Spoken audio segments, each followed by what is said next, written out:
प्रदर्शनकारी किसानों पर हरियाणा पुलिस का बड़ा आरोप है। पुलिस को उकसा रहे हैं प्रदर्शनकारी किसान।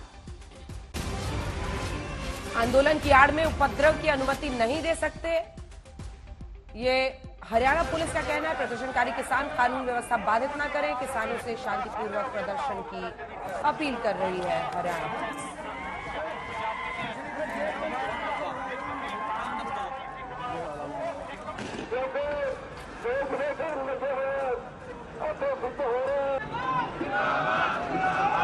प्रदर्शनकारी किसानों पर हरियाणा पुलिस का यह आरोप है। हरियाणा पुलिस ने ट्वीट करके कहा है पुलिस को उकसा रहे हैं प्रदर्शनकारी किसान और यह अपील की है कि शांतिपूर्ण तरीके से अपने आंदोलन को वो आगे ले जाए।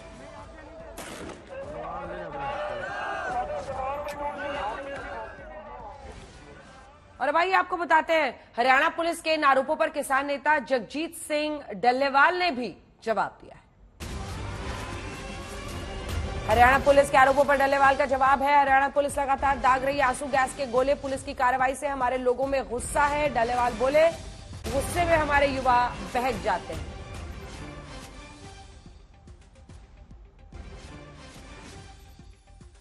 जो ये शेलिंग हो रही है, ये हमें थोड़ा हम भी संयम बनाकर रखें, उनको मौका ना दिया जाए ताकि वो हमारे ऊपर किसी तरह का भी हमला कर पाए। कल हमने बड़े जोर से वो बात रखी वहाँ पे कि ये देखिए, ये मोर्टार के साथ किसानों के ऊपर हमला किया जा रहा है। वो जो मोर्टार है वो आम साधारण हथियार नहीं है, वो दरवाजे तोड़ने के लिए यूज किया जाता है। और इतना खतरनाक हथियार अगर हमारे किसानों के ऊपर आकर गिरेगा तो कितना नुकसान करेगा। तो आज उन्होंने एक वीडियो जारी की है। उन्होंने अपने उस गुनाह को उसमें छुपाने का प्रयास किया है।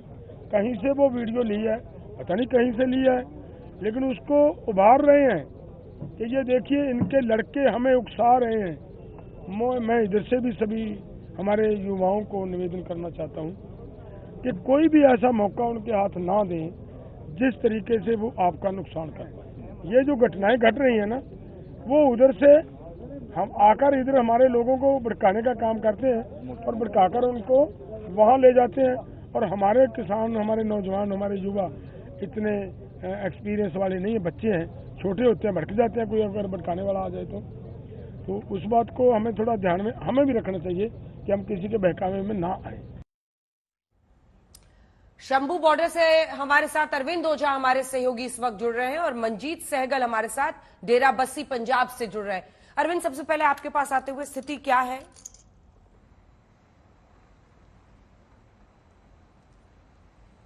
नहीं, स्थिति तो देखिए, जो किसानों की संख्या है अंजना, वो लगातार बढ़ रही है और पंजाब की अलग अलग जो किसान ऑर्गेनाइजेशन है वो किसी न किसी तरीके से अब इस तरह से जुड़ रहे हैं। जैसे कल बीकेयू ने रेल रोको आंदोलन का ऐलान किया और 4 घंटे तक जो पंजाब के अलग अलग रेलवे ट्रैक है वहां पर रेलवे ट्रैक पर ही किसान बैठ गए। अब बीकेयू ने ऐलान किया है कि कल पंजाब में जो बीजेपी के प्रमुख नेता हैं उनके घर का घेराव किया जाएगा। आज जिस तरह से कुछ मूवमेंट हुई किसानों की शंभू बॉर्डर पर आगे बढ़ने की जैसे कोशिश की गई तो तकरीबन दर्जन भर जो शेलिंग, जो आंसू गैस के गोले हैं वो छोड़े गए। हालांकि उसके बाद माहौल शांतिपूर्ण हो गया, लेकिन चौथे दिन की बातचीत जारी है।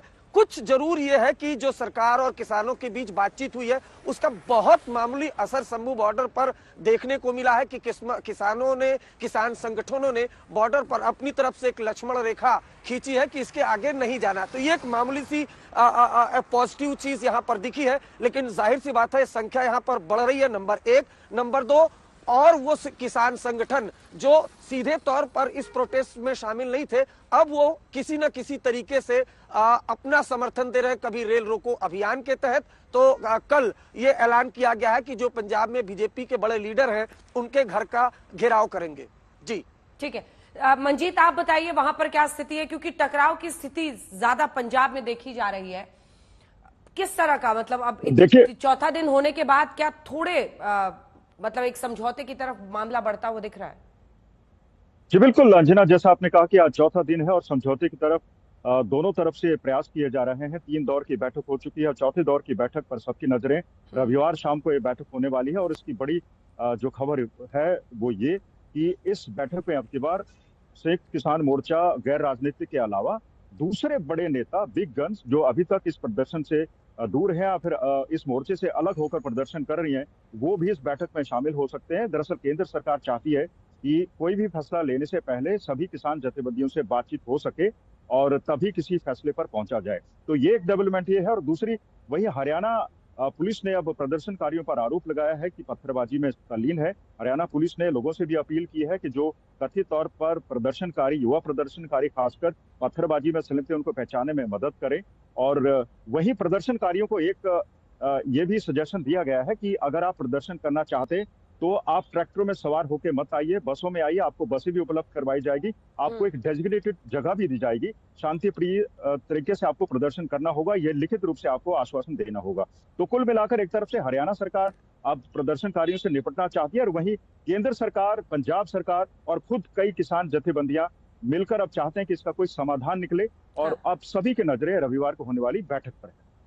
अरविंद, हरियाणा से खबर आ रही थी कि वहां टकराव की स्थिति बनी और हरियाणा पुलिस ने ट्वीट करके बाकायदा कहा है कि जो प्रदर्शनकारी हैं वो पुलिस वालों को उकसा रहे हैं।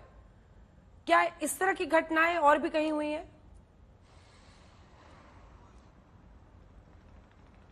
नहीं, बिल्कुल। देखिए, ये जो तस्वीर है, एक बार खुद वीडियो जारी किया हरियाणा पुलिस ने, क्योंकि जो शंभू पुलिया है पंजाब और हरियाणा को जो कनेक्ट करती है, वहां पर बीते 4 दिन से उस पुलिया पर दोनों तरफ हरियाणा पुलिस और अर्धसैनिक बल के जवान मुस्तैद हैं और दूसरी तरफ किसान है। डिस्टेंस बहुत ज्यादा है नहीं, तो जो नौजवान है वो कई बार आगे बढ़ने की जब कोशिश करते हैं तो वहां से शेलिंग हो जाती है। और हरियाणा पुलिस ने ही ये वीडियो बनाया, रिलीज किया है, कहीं ना कहीं ये बताने की कोशिश, जस्टिफाई करने की कोशिश की है कि वो जो शेलिंग छोड़ी जा रही है, जो मुद्दा था, या ड्रोन से इंटेलिजेंस गैदरिंग हो रही है, जिसको लेकर हरियाणा सरकार और बिल्कुल ये तमाम मुश्किलें हैं।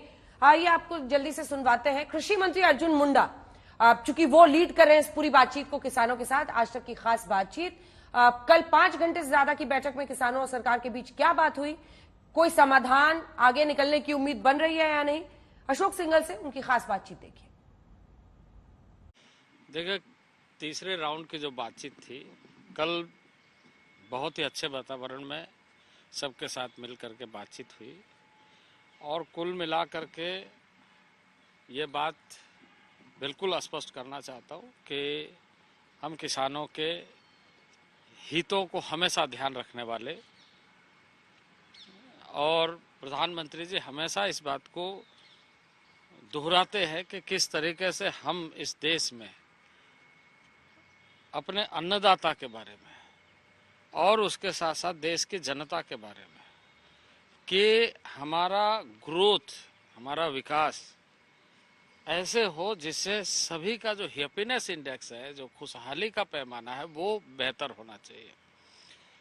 तो तीसरे राउंड की हमारी बातचीत हुई, बातचीत बहुत अच्छा रहा इस मामले में कि देखिए, किसी को भी कानून को हाथ में लेकर के और इस तरह की परिस्थितियों का निर्माण करके समाधान नहीं हो सकता है, बल्कि हम बातचीत से, शांतिपूर्ण ढंग से, और जब हम सब एक ही परिवार के हैं, वो कोई अलग नहीं है, वो हमारे भाई है, तो जब हम मिल बैठ करके सारे पक्ष को चिंता करेंगे, ध्यान में रखेंगे, गंभीरता से विचार करेंगे, तो उसका समाधान निकलेगा। लेकिन मामला कहाँ फंसा हुआ है? क्योंकि एमएसपी को लीगलाइज करने की बात की जा रही है कि गारंटी कानून बनना चाहिए, तो क्या सरकार उस पर? एमएसपी इलीगल नहीं है, एमएसपी सरकार कानून बनाने की बात है और उससे और अधिक किसानों को लाभ कैसे मिले, ये चिंता सरकार, कानून बनाने की बात की जा रही है उनकी तरफ से। देखिए, ऐसा है कि कानून का स्वरूप क्या होगा, कानून के और अन्य पक्ष क्या होंगे, और उससे समस्या, एक तरफ संभावना है तो दूसरे तरफ अवसर है, ऐसे चीजों का मूल्यांकन करने के बाद ही सरकार किसी कानून पर यह सुनिश्चित करती है कि हाँ, इससे अधिकांश लाभ है, तो उसको आगे बढ़ाती है। तो कितनी चीजों पे हम इस मामले में लगातार चर्चा कर रहे हैं। हमने उनसे भी कहा कि आप सोच करके बताइए कि यदि हम किसी चीज़ को करते हैं तो उसके पॉजिटिव और नेगेटिव चीज़ों को कैसे हम सुनिश्चित करें कि एक पक्षीय ना हो बल्कि पूरे देश के किसानों के हित में हो। लेकिन कितनी चीजों पे, कितने पॉइंट्स पे सहमति बनी और कहाँ पेच फंसा है? देखिए, अभी हमने सारे पक्ष को और सारे पॉइंट्स को सुना है, उसको गंभीरता से लिया है और अभी हम ये कहे हैं कि हम इन सारे पक्षों पर आपकी जितनी भी बातें हैं उस पर ध्यान में रखते हुए वार्ता को जारी रखेंगे और समाधान का रास्ता ढूंढेंगे। एमएसपी पर जो बात मांग है, सबसे बड़ी मांग उनकी है, उस पे आपको लगता है कोई रास्ता निकलेगा? नहीं, देखिए, समाधान तो बातचीत के रास्ते ही निकलते हैं। समाधान तो हमें आपसी समझ बढ़ा करके ही होता है और उसके लिए वातावरण होना चाहिए और कल का वातावरण कुल मिलाकर के बहुत अच्छा, सार्थक मैं मानता हूँ कि उन लोगों ने भी, क्योंकि ये सबके ध्यान में है कि अव्यवस्थित करके व्यवस्था नहीं बनाई जा सकती। लेकिन उनका कहना है कि ड्रोन का इस्तेमाल करना आंसू गैस छोड़ने के लिए या कटीले तारे बिछाना सड़कों पर, इस टाइप का व्यवहार भी उचित नहीं है। किसानों ने आपकी मीटिंग में भी ये बात रखी और वैसे भी उनके बयान आ रहे हैं इस बात को लेकर। नहीं, देखिए, अब देश एक है पर प्रदेश अनेक है। सभी प्रदेशों को अपने प्रदेश की जिम्मेदारी होती है कि उस लॉ एंड ऑर्डर को इस तरीके से बनाए रखे जिससे कि किसी तरह का संकट पैदा ना हो। मैं ये मानता हूँ कि राज्यों के अंदर उसकी बड़ी जिम्मेदारी होती है और इस जिम्मेदारी के साथ वो स्वाभाविक रूप से हो सकता है कि कुछ इस तरह की बातें हुई होगी, लेकिन हमें इस बात को ध्यान में रखना है कि इस तरह की स्थिति बनाने का माहौल ही क्यों आने दे। हम बातचीत करते रहे, समस्या का समाधान के लिए रास्ता ढूंढते रहे। आखिर कोई कहीं नहीं जा रहा, हम सब देश के वासी है। लेकिन एक किसान नेता का बयान काफी चर्चा में है। उन्होंने कहा कि प्रधानमंत्री नरेंद्र मोदी की प्रतिष्ठा के बाद, प्राण प्रतिष्ठा के बाद मोदी की पॉपुलैरिटी बढ़ गई है, उसको रोका जाना चाहिए। ये बयान आपने भी सुना होगा। तो क्या वजह लगती है कि किसान नेताओं के ऐसे बयान भी सामने आ रहे हैं? मैं तो ये कहूँगा कि किसान के हित में संगठनों की बातें हम उसको ज़्यादा सुनना चाहते हैं, उसका समाधान करना चाहते हैं। कोई राजनीतिक दृष्टि से चीज़ों को ना देखे, ना करे, यह सबके लिए बेहतर हो।